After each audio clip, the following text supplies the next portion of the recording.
నమస్తే నేను లక్ష్మణ్. ఆంధ్రప్రదేశ్లో గణతంత్ర ఉత్సవాలు అంగరంగ వైభవంగా చేశారు. ప్రభుత్వం తరఫున నిర్వహించిన ఈ కార్యక్రమాల్లో ఒక దేశద్రోహానికి సంబంధించిన ఒక సంఘటన జరిగింది. కనీసం జాతీయ గీతాన్ని ఆలపించలేని వ్యక్తులు కూడా రాజకీయ నాయకులుగా ఉండటం మన దౌర్భాగ్యం అని చెప్పి పెద్ద ఎత్తున సోషల్ మీడియాలో వైరల్ అవుతుంది. కానీ ఏ మీడియా దీని మీద వార్త రాయలేని పరిస్థితి. ఇటువంటి బిగ్ బ్రేకింగ్ న్యూస్లు సోషల్ మీడియాలోనే కనిపిస్తాయి. ఎందుకంటే భావ ప్రకటన స్వేచ్ఛ సోషల్ మీడియాలో ఎక్కువ కాబట్టి.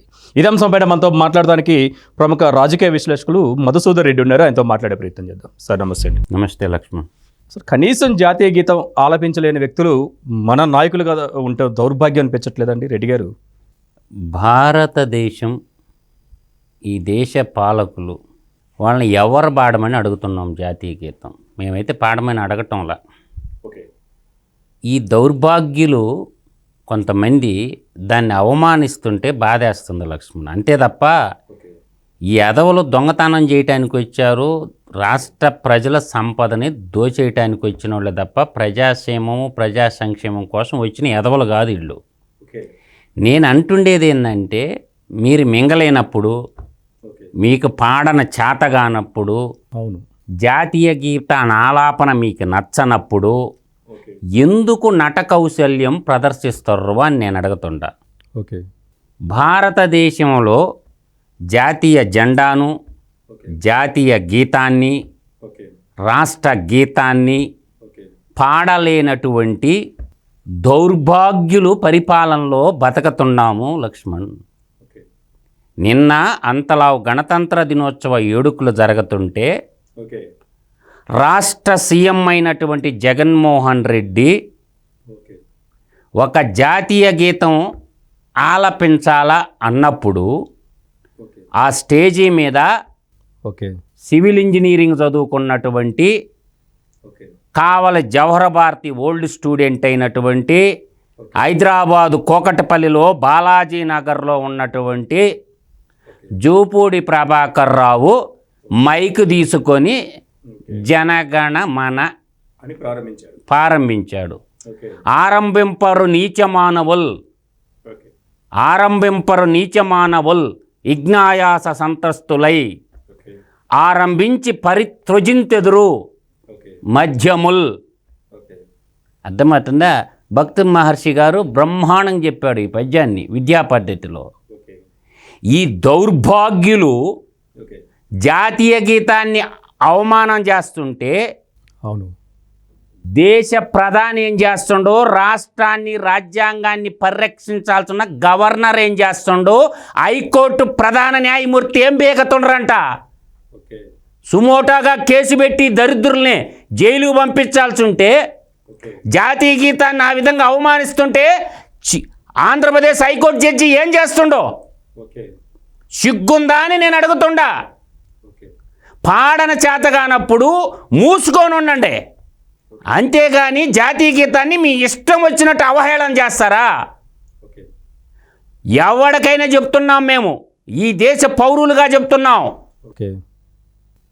అసలు జాతీయ గీతం పాడన మీకు రానప్పుడు ఒక రికార్డు పెట్టుకొని మౌనంగా 5 నిమిషాలు ఉంటే సరిపోద్ది కదా. ఎందుకు అవమానిస్తున్నారా జాతీయ గీతాన్ని? ఎందుకు ఈ నటనా కౌశల్యాన్ని ప్రదర్శిస్తున్నారు? నాకు ఇప్పుడు డౌట్ వస్తుంది లక్ష్మణు. అసలు జాతీయ గీతాన్ని, రాష్ట్ర గీతాన్ని ఆంధ్రప్రదేశ్లో అన్ని స్కూళ్ళల్లో ఆలపిస్తారా లేదని ఇప్పుడు డౌట్ వస్తుంది. అన్ని ప్రభుత్వ కార్యాలయాల్లో, అన్ని పోలీస్ స్టేషన్లో, హైకోర్టుల్లో జాతీయ గీతాన్ని, రాష్ట్ర గీతాన్ని రోజు ఆలపించాలా? రియల్లీ అవును. అర్థమవుతుందా? అసలు ఆ పని చేస్తారా లేదా? అన్ని ప్రభుత్వ ఆఫీసుల్లోనూ, అన్ని ప్రభుత్వ పాఠశాలల్లోనూ, ప్రైవేటు హాస్పిటల్లోనూ, యూనివర్సిటీల్లోనూ ఖచ్చితంగా ఒక నిబంధన ఉంది మనకి. ఖచ్చితంగా ఆలపించాలా? అది జరుగుతుందా లేదా? కాబట్టి ఇటువంటి దౌర్భాగ్యుల పరిపాలనలో ఆంధ్రప్రదేశ్ ప్రజలు బతుకుతున్నందుకు సిగ్గుతో తలదించుకుంటుండా. అవును, గతంలో మనం చూసాము, థియేటర్కి వెళ్తే జనగణ మన వేసేవారు, ఇప్పుడు వేయట్లేదు. ఇప్పుడు జగన్మోహన్ రెడ్డి గారు యాడ్ చేస్తున్నారు ఇంటికి థియేటర్లో. ఇప్పుడు పిచ్చి పీక్ స్టేజ్కి వెళ్ళిపోయింది. సైకోయిజం ఆకాశాన్ని అంటుతా ఉంది. ఎవడికేం చేయగలరు? ఇప్పుడు అందరికి తెలుసు కదా, చుట్టూ ముట్టి తెలంగాణ ప్రజల సంపదని, ఆంధ్ర ప్రజల సంపదని, రాయలసీమ ప్రజల సంపదని జగన్మోహన్ రెడ్డి నాకేసిండని సంగతి అందరికి తెలుసు కదా. 2019 అందులో ఈవీఎంలో పోయి ఎందుకు నొక్కిర్రా? Sentimental fools. బ్రిటిషోడు ఎవరికన్నా మాట, సెంటిమెంటల్ ఫూల్స్. అయ్యో పాపం, అయ్యో పాపం, మేము నాశనం అయినా పర్వాలేదు, దేశం నాశనం అయిపోయినా పర్వాలేదు, మా రాష్ట్రాన్ని అమ్మేసినా పర్వాలేదు, అయ్యో పాపం అన్న తీరితో ఒక అవకాశం ఇచ్చారు. ఒక్క ఛాన్స్ అని ఊరూరు తిరిగిండు. ఇంకా నో మోర్ ఛాన్స్, ఇంకా మిగిలింది లండనే ఛాన్స్. ఓకే, ఇప్పుడు ఏదో బడ్జెట్ పెట్టాడు, పెద్ద ఎత్తున ఏదో నిధులు ఇవ్వబోతున్నామని చెప్పి మళ్ళీ చెప్పుకొస్తున్నాడు. ఇంక 2019 మాయలాగానే ఉంటుంది ఇది కూడా. ఇంకా ఇది మాయ, చిన్న మాయ. ఇప్పుడు ఇవాళ క్యాబినెట్ అంట. అయ్యో రామా, 5 ఏళ్ల నుంచి లేని క్యాబినెట్ ఇవాళ కూర్చున్నారంట. సమాచార మంత్రి ఇవాళ అవుపాడిండు. చెన్నుబోయిన ఏనుగోపాలూరు ఒక ఆయన, రోజు బిజ్జల దేవుడు వచ్చేవాడు, సకల శాఖల మంత్రి బిజ్జల దేవుడు. ఇవాళ వచ్చి అబ్బా మేము ఉద్యోగాల కల్పన చేస్తున్నాం, మేము అది ఇస్తున్నాం. ఇవాళ ఇలా పిలిచింది ఎందుకో తెలుసా? ఈ క్యాబినెట్ మంత్రులే రాయలసీమ రీజన్లో భూములు కొట్టేయటానికి అనంతపురం జిల్లా నుంచి కర్నూలు జిల్లా దాకా, ఇంక్లూడింగ్ అనంతపురం జిల్లాతో మొదలుపెట్టిండు కర్నూలు జిల్లా దాకా ఆడ భూములు నాకేయటానికి, ఆడ పవర్ ప్లాంట్లు, విండు ప్లాంట్లు ముసుగులో తెలుగు ప్రజల భూములు కొట్టేయటానికి పెట్టండ్రా మూసుకొని సంతకం అంటే మూసుకొని పెట్టారు. ఇంకా 2 నెలల్లో ఎలక్షన్లు ఉండగా, ఇంకా 2 నెలలు మ్యాక్సిమం 75 రోజుల్లో ఎలక్షన్లు ఉండగా ఇప్పుడు క్యాబినెట్ తీర్మానం చేసి నోటిఫికేషన్ ఇచ్చేది ఎప్పుడు, ఉద్యోగాలు భర్తీ చేసేది ఎప్పుడు? ప్రజాస్వామ్యము గతంలో చెప్పిండు జగన్మోహన్ రెడ్డి ఒక ప్రజా మీటింగ్లో ఏడైనా 6 నెలల ముందంట ఏదన్నా పథకం పెడితే అది ప్రజలు మోసం చేయడానికి పెట్టినట్టంట.